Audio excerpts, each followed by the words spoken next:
নমস্কার, job academy YouTube চ্যানেলে তোমাদের প্রত্যেককে স্বাগত। যারা দীর্ঘদিন থেকে পঞ্চায়েত রিক্রুটমেন্টের জন্য ওয়েট করে আছো, এই ভিডিওটা তোমাদের জন্য। আশা করি তোমরা প্রত্যেকের জন্য 2024-এ এই নিয়োগের বিজ্ঞপ্তি প্রকাশিত হয়েছে এবং এই নিয়োগ বাস্তবায়ন হয়নি।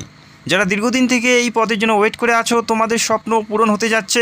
এই নিয়োগের বড় আপডেট অবশ্যই আমি তোমাদের সাথে শেয়ার করতে যাচ্ছি এবং এই নিয়োগের প্রত্যেকটা তথ্য department of panchayat government of West বেঙ্গলের যে অফিসিয়াল সাইট অনস্ক্রিন দেখতে পাচ্ছ, এই অফিসিয়াল সাইটে তোমরা প্রত্যেকটা তথ্য তোমরা পেয়ে যাবে। তো ভিডিওটি ধৈর্য সহকারে সম্পূর্ণ দেখো। যারা এই পদের জন্য ওয়েট করে আছো, প্রত্যেকটা বিষয়ে তোমাদের জানাবো কোন কোন পদে নিয়োগ করা হচ্ছে, কোন পদের ক্ষেত্রে কি কি যোগ্যতার প্রয়োজন থাকবে, প্রত্যেকটা বিষয়ে তোমরা জানতে পারবে। তো ভিডিওটি অবশ্যই সম্পূর্ণ দেখবে এবং তোমাদের জেলার নামগুলো কমেন্ট করবে।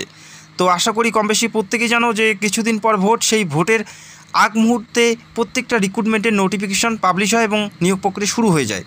তো এই নিয়োগ প্রক্রিয়া কিন্তু ভোটের আগে শুরু হচ্ছে, সেক্ষেত্রে সবার হাতে সুবর্ণ সুযোগ। তো ভিডিওটি সম্পূর্ণ দেখার চেষ্টা করো।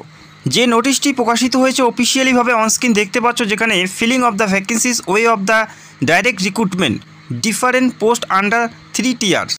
3টি স্তরে নিয়োগ করা হচ্ছে, যেমন গ্রাম পঞ্চায়েত, পঞ্চায়েত সমিতি এবং জেলা পরিষদ। এই 3টি স্তরে নিয়োগ করা হচ্ছে। এই 3 স্তরে তোমাদের ভ্যাকেন্সিস আছে। যে ভ্যাকেন্সিসটি প্রকাশিত হয়েছে 6652টি মেল এবং ফিমেল উভয় মিলে, এবং 23 জেলার টোটাল ভ্যাকেন্সিস হচ্ছে 6652টি। তবে এই ভ্যাকেন্সিস আরও বেড়ে যাওয়ার সম্ভাবনা আছে এবং অলরেডি কোন জেলাতে কত ভ্যাকেন্সিস আছে অলরেডি অফিসিয়ালি পাবলিশ করা হয়ে গেছে। কোন জেলাতে কত ভ্যাকেন্সিস আছে অলরেডি অফিসিয়ালিভাবে পাবলিশ হয়ে গেছে। তো তোমরা প্রত্যেকেই জানো যে প্রত্যেকটা জেলার প্রত্যেকটা ব্লকেই ভ্যাকেন্সিস রয়েছে। অলরেডি জেলা ওয়াইজ ভ্যাকেন্সিসগুলো প্রকাশিত হয়ে গেছে। তো অবশ্যই কমেন্ট করে জানাবে তোমরা তোমাদের জেলার ভ্যাকেন্সিস যদি জানতে চাও, সেক্ষেত্রে জেলার নাম কমেন্ট করবে। আমি রিপ্লাই দিয়ে তোমাদের জেলার যে ভ্যাকেন্সিস কত রয়েছে কমেন্টে রিপ্লাই দিয়ে জানাবো। অবশ্যই তোমাদের জেলার নামগুলো কমেন্ট করবে যারা ভ্যাকেন্সিস জানতে চাও, ঠিক আছে। এরপরে আমরা দেখে নিচ্ছি কোন কোন পোস্টে নিয়োগ করা হচ্ছে, কোন পোস্টের ক্ষেত্রে কি কি যোগ্যতা। এখানে ক্লাস 8, মাধ্যমিক, উচ্চ মাধ্যমিক, গ্র্যাজুয়েশন প্রত্যেকেরই পদ আছে। প্রতিটি শিক্ষাগত যোগ্যতায় তোমরা এখানে ভ্যাকেন্সিস দেখতে পাচ্ছ। যে সমস্ত পোস্টে নিয়োগ করা হচ্ছে এক এক করে দেখে নিচ্ছি। প্রথম 1 নম্বরে যে পোস্টে নিয়োগ করা হচ্ছে executive assistant of gram panchayat. গ্রাম পঞ্চায়েতে নিয়োগ করা হচ্ছে এক্সিকিউটিভ অ্যাসিস্ট্যান্ট পদে। Executive assistant of gram panchayat পদে নিয়োগ করা হচ্ছে। পাশাপাশি গ্রাম পঞ্চায়েত কর্মী, নির্মাণ সহায়ক, সহায়ক অফ গ্রাম পঞ্চায়েত, এছাড়াও secretary of gram panchayat, secretary of gram panchayat. পাশাপাশি দেখতে পারবে accountants clerk of panchayat samiti থেকে নিয়োগ করা হচ্ছে অ্যাকাউন্টেন্টস এবং ক্লার্ক পদে। পাশাপাশি block informatics officer of panchayat samiti থেকে নিয়োগ করা হচ্ছে। এরপরে তোমরা দেখতে পারবে clerk cum typist of panchayat samiti থেকে ভ্যাকেন্সিস দেখতে পাচ্ছ 8 নম্বরের, এবং 9 নম্বরে রয়েছে data entry operator of panchayat samiti থেকে। 3টি স্তরে নিয়োগ করা হচ্ছে, 3 স্তরে তোমরা ভ্যাকেন্সিস দেখতে পারবে। এবং 10 নম্বরে দেখতে পাচ্ছ পঞ্চায়েত সমিতি পিওন পদে নিয়োগ করা হচ্ছে। অত্যন্ত গুরুত্বপূর্ণ পদ, পিওন পদে নিয়োগ করা হচ্ছে। পাশাপাশি দেখতে পাচ্ছ এডিশনাল অ্যাকাউন্টেন্ট অফ জেলা পরিষদ পদে নিয়োগ করা হচ্ছে। জেলা পরিষদে অ্যাকাউন্টেন্টস পদে নিয়োগ করা হচ্ছে। এছাড়াও অ্যাসিস্ট্যান্ট ক্যাশিয়ার পদে নিয়োগ করা হচ্ছে জেলা পরিষদে। ডেটা এন্ট্রি অপারেটর নিয়োগ করা হচ্ছে জেলা পরিষদে। পাশাপাশি দেখতে পারবে ডিস্ট্রিক্ট ইনফরমেশন অ্যানালাইস পদে নিয়োগ করা হচ্ছে। এছাড়াও গ্রুপ ডি পদে নিয়োগ করা হচ্ছে জেলা পরিষদে।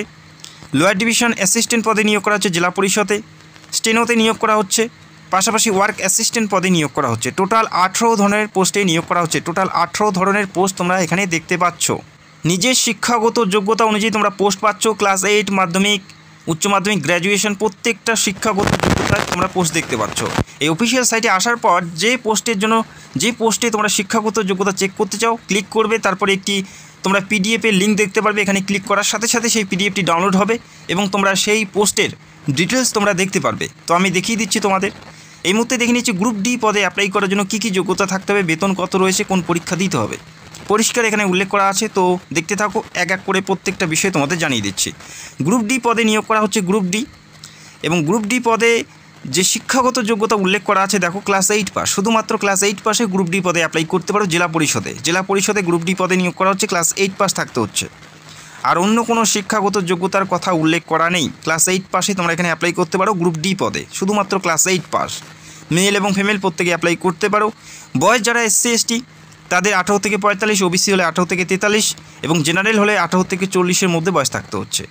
জেনারেল হলে 18 থেকে 40, SC ST ওবিসি প্রত্যেকেই ছাড় পাবে এবং প্রত্যেকটা পদের ক্ষেত্রে তোমাদের বয়স সেম থাকবে, ঠিক আছে। এবং বেতন কাঠামো সেটা পোস্টের উপর ডিপেন্ড করবে। এবং গ্রুপ ডিতে যে বেতন দেওয়া হচ্ছে, লেভেল 1-এর বেতন 17,000 থেকে 43,600 টাকা পর্যন্ত বেতন থাকছে গ্রুপ ডিতে। অত্যন্ত ভালো মানের বেতন কিন্তু তোমরা পাচ্ছ গ্রুপ ডিতে। 43,600 পর্যন্ত বেতন। যে পরীক্ষা দিতে হবে দেখে নাও, এবং প্রত্যেকটা পরীক্ষা যে শিক্ষাগত যোগ্যতায় অ্যাপ্লাই করবে সেই শিক্ষাগত যোগ্যতা অনুযায়ী তোমাদের পরীক্ষা থাকবে। ক্লাস 8 পাশে যে সমস্ত পদ আছে প্রত্যেকটাতে ক্লাস 8 লেভেলের পরীক্ষা থাকবে। বোঝা গেল? প্রথমে এমসিকিউ টাইপের একটি রিটেন টেস্ট থাকবে এবং তারপরে 7 নম্বরের একটি ইন্টারভিউ থাকবে এই গ্রুপ ডি পদের ক্ষেত্রে। বোঝা গেল? এই পরীক্ষার মাধ্যমে সিলেক্টেড করা হচ্ছে গ্রুপ ডি পদে। এরপরে দেখেছি আর কি পোস্ট আছে, ঠিক একইভাবে তোমাদের চেক করতে হবে প্রত্যেকটা পোস্ট পিডিএফগুলো ডাউনলোড করে। তো আমি দেখিয়ে দিচ্ছি। এরপরের যে পোস্ট তোমরা দেখতে পাচ্ছ গ্রাম পঞ্চায়েত কর্মী পদে। কর্মী পদে অ্যাপ্লাই করার জন্য কী যোগ্যতা থাকতে হবে? সেম রয়েছে, ক্লাস 8 পাস থাকতে হচ্ছে কর্মী পদের জন্য। কর্মী পদের ক্ষেত্রে অ্যাপ্লাই করার জন্য ক্লাস 8 পাস থাকতে হবে। বয়স সেম আছে 18 থেকে 40। জেনারেল, এসসি এসটি ওবিসি প্রত্যেকেই ছাড় পাবে এবং বেতন কাঠামো সেম রয়েছে এই কর্মী পদের ক্ষেত্রে। এটাও একটি গ্রুপ ডি পদ, তবে পোস্টের নাম হচ্ছে কর্মী, যেখানে লেভেল 1-এর বেতন রয়েছে এবং পরীক্ষাও সেম রয়েছে। ক্লাস 8 লেভেলের প্রশ্নপত্র থাকবে, প্রথমে রিটেন এক্সাম থাকবে এবং কোন কোন বিষয়ের উপর প্রশ্ন হবে প্রত্যেকটা বিষয় এখানে উল্লেখ করা আছে, এবং শেষে 7 নম্বরের ইন্টারভিউ এসে তোমাদের এখানে নিয়োগ করা হচ্ছে গ্রাম পঞ্চায়েত কর্মী পদে। বোঝা গেল? এরপরের পদগুলো দেখে নিচ্ছি। এরপরের যে পদ সহায়ক অফ গ্রাম পঞ্চায়েত, সহায়ক পদে নিয়োগ করা হচ্ছে। এখানে অ্যাপ্লাই করার জন্য তোমাদের কী যোগ্যতা থাকতে হবে দেখে নাও। এখানে অ্যাপ্লাই করার জন্য মাধ্যমিক পাস থাকতে হচ্ছে। মাধ্যমিক পাস থাকতে হচ্ছে সহায়ক পদে অ্যাপ্লাই করার জন্য। মাধ্যমিক অথবা মাধ্যমিকের সমতুল্য যে কোনো শিক্ষাগত যোগ্যতায় অ্যাপ্লাই করতে পারো। মাধ্যমিক অথবা মাধ্যমিকের সমতুল্য যে কোনো শিক্ষাগত যোগ্যতায় অ্যাপ্লাই করতে পারো। আর অবশ্যই মাধ্যমিকে 50% নাম্বার তোমাদের থাকতে হবে এখানে অ্যাপ্লাই করার জন্য। 50% নাম্বার তোমাদের থাকতে হবে এখানে অ্যাপ্লাই করার জন্য। মাধ্যমিক বা মাধ্যমিকের সমতুল্য যে কোনো শিক্ষাগত যোগ্যতায় অ্যাপ্লাই করতে পারো। 50% নাম্বার তোমাদের থাকতে হবে মাধ্যমিকে। বয়স সেম আছে 18 থেকে 40। যারা জেনারেল, এসসি এসটি ওবিসি প্রত্যেকেই ছাড় পাবে। এই পদের ক্ষেত্রে যেটা বেতন দেখো, বেসিক পে যেটা 21,000 থেকে স্টার্টিং লেভেল 5-এর বেতন 54,000 টাকা পর্যন্ত বেতন থাকবে। এবং যে পরীক্ষা প্রথমে দিতে হবে দেখো, 85 নম্বরের একটি পরীক্ষা হবে। ইংলিশ, বেঙ্গলি, জিকে এই সমস্ত বিষয়ের উপর পরীক্ষা হবে 85 নম্বরের, এবং ইন্টারভিউ থাকবে 15-র মধ্যে। অর্থাৎ 100-র মধ্যে তোমাদের এখানে নিয়োগ করা হচ্ছে। 100-র মধ্যে তোমাদের মেরিট বেসিস নিয়োগ করা হবে। এই পরীক্ষা তোমাদের দিতে হবে। যেহেতু এটা মাধ্যমিক পাশে নিয়োগ করা হচ্ছে সেক্ষেত্রে প্রশ্নপত্র লেভেল তোমরা পাবে মাধ্যমিকের। বোঝা গেল? এটা হচ্ছে গ্রাম পঞ্চায়েত সহায়ক পদে নিয়োগ করা হচ্ছে। 100-র মধ্যে তোমাদের এখানে সিলেক্টেড করা হচ্ছে। 100-র মধ্যে মেরিট বেসিস তোমাদের নিয়োগ করা হচ্ছে। এরপরের পোস্ট দেখে নিচ্ছি। এরপরের যে পোস্ট দেখতে পাচ্ছ সেক্রেটারি গ্রাম পঞ্চায়েত, সেক্রেটারি পদে নিয়োগ করা হচ্ছে। এই পদে কি বলা আছে? এখানে বলা আছে হায়ার সেকেন্ডারি পাস থাকতে হবে। হায়ার সেকেন্ডারি পাস তোমাদের থাকতে হবে অ্যাপ্লাই করার জন্য, অথবা উচ্চ মাধ্যমিকের সমতুল্য যে কোনো শিক্ষাগত যোগ্যতায় অ্যাপ্লাই করতে পারো। এবং এখানে বলা আছে যাদের 6 মাসের কম্পিউটার কোর্স করা আছে তারা এখানে অগ্রাধিকার পাবে। এটা যে থাকতেই হবে তার কোনো ব্যাপার নেই। যাদের করা আছে তারা অগ্রাধিকার পাবে। 6 মাসের ট্রেনিং কোর্স সার্টিফিকেট কম্পিউটারে থাকতে হবে এবং বয়স সেম আছে প্রত্যেকটা পোস্টের ক্ষেত্রে 18 থেকে 40। এসসি এসটি ওবিসি প্রত্যেকেই ছাড় পাবে। এই পদের ক্ষেত্রে যেটা বেতন লেভেল 6-এর বেতন 22,700 থেকে 58,500 টাকা পর্যন্ত বেতন। সেম 85-র মধ্যে লিখিত পরীক্ষা এবং 15-র মধ্যে ইন্টারভিউ থাকবে। 100-র মধ্যে মেরিট বেসিস নিয়োগ করা হবে। এবং কোন কোন বিষয়ে কোন কোন সাবজেক্টে পরীক্ষা হবে আমি আরেকটি ডিটেলসে ভিডিও করব প্রত্যেকটা পোস্ট ওয়াইজ, সেটার ভিডিওর জন্য ওয়েট করতে হবে তোমাদের। এখানে মাধ্যমিক, উচ্চ মাধ্যমিক এবং ক্লাস 8 পাশেরই সবথেকে বেশি পোস্ট রয়েছে। গ্রুপের কিছু পোস্ট তোমরা দেখতে পারবে যেখানে গ্র্যাজুয়েশন থাকতে হবে। এখানে টোটাল 18 ধরনের পোস্টে নিয়োগ করা হচ্ছে এবং প্রত্যেকটা পোস্টের নোটিফিকেশন নিয়ে ভিডিও করলে ভিডিওটা অনেক লং হয়ে যাবে। তো আমি আরেকটা ভিডিও করে তোমাদের প্রত্যেকটা বিষয় জানাবো।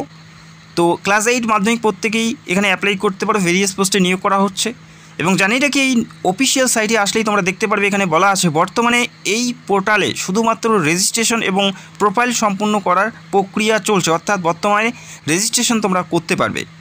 আগামী দিনে ডিস্ট্রিক্ট লেভেলের সিলেকশন কমিটি ডিএলএসসির তাদের নিজ নিজ শূন্যপদ বিজ্ঞাপনের মাধ্যমে ঘোষণা করলে আবেদন করার প্রক্রিয়া শুরু হবে।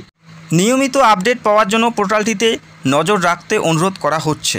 অর্থাৎ এতে বোঝা যাচ্ছে যে এটা জেলাভিত্তিকভাবে নিয়োগ করা হবে। প্রতিটি জেলার যে ডিএলএসসি সেটার মাধ্যমে নিয়োগ করা হবে, জেলাভিত্তিকভাবে নিয়োগ করা হবে। সেক্ষেত্রে অবশ্যই জেলার নামগুলো কমেন্ট করে জানাবে। যখনই তোমাদের জেলায় নতুন কোনো আপডেট আসবে সবার আগে ভিডিও করে জানাবো। তো রেজিস্ট্রেশন যেহেতু চলছে প্রথমে তোমাদের রেজিস্ট্রেশন করতে হবে। লিঙ্ক তোমরা ভিডিও নিচে পেয়ে যাবে, সরাসরি এই পেজে তোমরা চলে আসবে। এখানে দেখতে পারবে রেজিস্টার নাও, এখানে ক্লিক করার পর তোমাদের স্টেপ বাই স্টেপ রেজিস্টার করতে হবে। তোমাদের ফার্স্ট নেম, মিডিল নেম যদি থাকে সেক্ষেত্রে দেবে, লাস্ট নেম দিয়ে দেবে।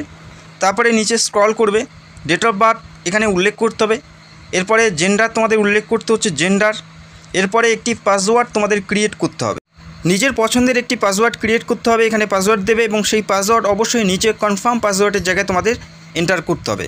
তারপরে একটি ক্যাপচা কোড পাবে, সেটা সঠিকভাবে হুবহু তোমাদের এন্টার করতে হবে। এন্টার করার পর একদম নিচে দেখতে পারবে সেন্ড ওটিপি। সেন্ড ওটিপিতে ক্লিক করার সাথে সাথে যে নাম্বারটা দিয়ে তোমরা অ্যাপ্লাই করেছো, যে জিমেল অ্যাড্রেস দিয়েছো, সেখানে ওটিপি আসবে এবং সেই ওটিপিটি অবশ্যই সঠিকভাবে এখানে এন্টার করে সাবমিট করতে হবে। এবং সাবমিট করার সাথে সাথে নতুন পেজ ওপেন হবে, সেখান থেকে তোমাদের প্রত্যেকটা ডিটেলস তারপরে স্টেপ বাই স্টেপ তোমাদের ফিল আপ করতে হবে। যেমন তোমাদের রেসিডেন্সিয়াল ডিটেলস, তোমাদের শিক্ষাগত যোগ্যতার ডিটেলস, প্রত্যেকটা বিষয় তোমাদের এন্টার করে তোমাদের রেজিস্ট্রেশনটা কমপ্লিট করতে হবে। তো আশা করি তোমরা বুঝতে পারলে। লিঙ্ক তোমরা ভিডিওর নিচে পেয়ে যাবে। রেজিস্ট্রেশন করতে কারো কোনো সমস্যা হলে সেটা অবশ্যই কমেন্ট করে জানাবে। এবং জানিয়ে রেখে খুব তাড়াতাড়ি এই নিয়োগ প্রক্রিয়ার বিজ্ঞপ্তি তোমরা দেখতে পারবে। আশা করা যাচ্ছে খুব তাড়াতাড়ি এই নিয়োগ প্রক্রিয়ার নোটিশ প্রকাশিত হবে, সেটা অবশ্যই জেলাভিত্তিকভাবে নিয়োগ করা হবে। এবং তোমরা কোন জেলার থেকে ভিডিও দেখছো সেটা কমেন্ট করে জানাবে। তোমাদের জেলায় কত শূন্যপদ আছে অবশ্যই আমি রিপ্লাই দিয়ে তোমাদের জানানোর চেষ্টা করব। তো ভিডিওটি দেখার জন্য অসংখ্য ধন্যবাদ। চ্যানেলে নতুন হলে চ্যানেলটাকে সাবস্ক্রাইব করে রাখবে।